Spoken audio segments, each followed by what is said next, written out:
Pakistan super league P S L میں لاہور قلندر اور Quetta gladiators کے درمیان کھیلا جانے والا میچ بارش کے باعث ختم کر دیا گیا۔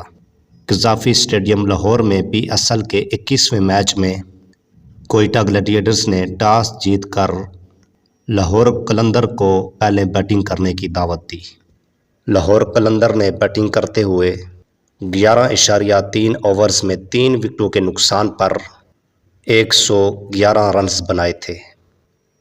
تیز آندھی اور بارش کی وجہ سے کھیل روکنا پڑا اور بارش نہ رکنے کی صورت میں کھیل کو منسوخ کر دیا گیا، جبکہ کوئٹہ گلیڈیٹرز اور لاہور قلندر کی ٹیم کو 1-1 پوائنٹ دیا گیا۔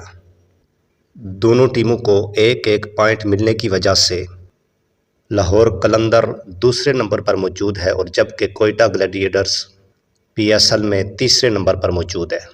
اور یاد رہے کہ اسلام آباد یونائیٹڈ کی ٹیم پہلے نمبر پر موجود ہے۔ مزید ایسی معلومات کے لیے ہمارے چینل کو سبسکرائب کر لیں اور ویڈیو کو لائک کر لیں۔